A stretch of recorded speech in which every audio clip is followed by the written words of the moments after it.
All right, so we're going to look at applying Benford's law to identify exceptional items.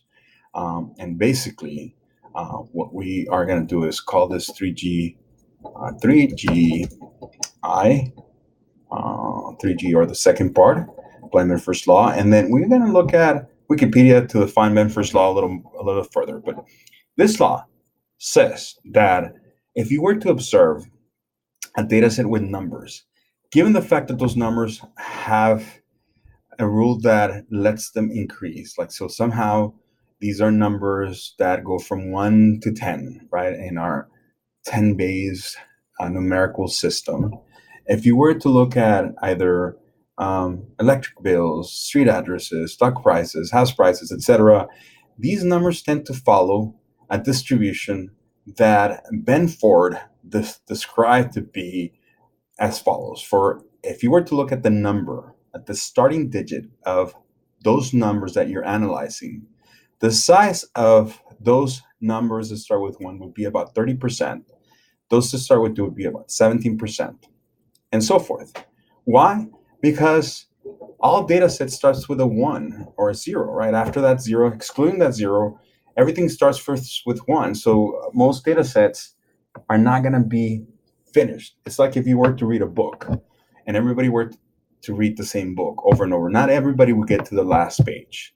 So everybody would always go to the first page. And that, using that logic, he developed an algorithm that pretty much looks at numbers, and if a data set is conforming with Benford's law, then we can turn around and say, hey, this is what we're expecting out of this distribution.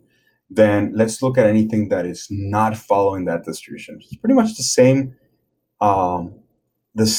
approach to natural data, right? When we have a normal distribution, we expect most of the observations to be close to the average or to be close to the mean.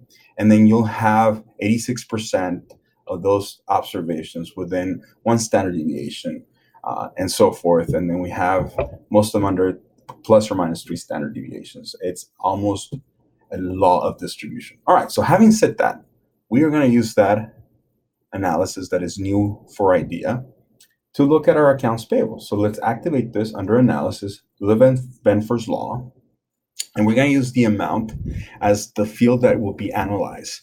We're only including positive values. We'll get rid of suspicious activity here.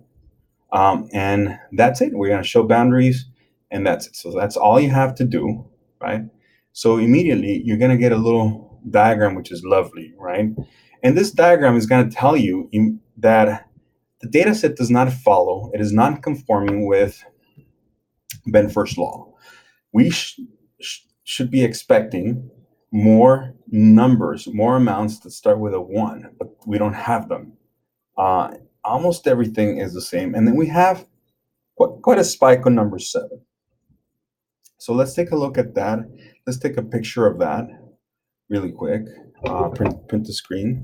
And that should be part of the requirement that we are expecting from this assignment.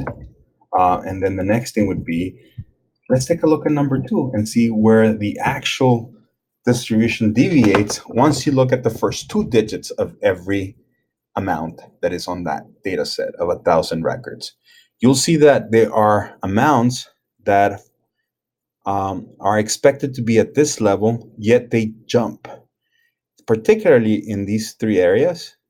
This one right here jumps quite a bit, but mostly under the 70. So the 75, 76, and 79 happen to be quite a bit of, they happen to be a number that is quite high. And it's suspicious because there's an internal control that says that any amount that goes over $80,000 has to be authorized. So it seems that there is maybe not, but it seems like there are checks that could be paid just right below the 79 to avoid an actual authorization request. All right, so the actual assignment asks us to do that, and then it asks us to look at this data set and look at the actual table of the 2 digits. So let's take a look at those 2 digits specifically. We can look at the transactions that are under the 79. So let's display the records real quick, and you will see that most of those transactions happen to be, those numbers that start with 79 happen to be right below 80,000. So that is already suspicious. They're not equally distributed. Most of them are. There's 1, 2, 3, 4, 5. There's 22 records, and out of which 17 happen to be under the 19,000. So you could print screen this, and in fact, those happen to be right under the $80,000 approval. So let me go ahead and copy paste this over here, so I can have it on my records, and then see what the assignment is asking us to do. We should do the same with 75, with 76, and so forth. And so once we do the analysis for 79, 76, and 75, then we could then create a rule and extract that in a little bit.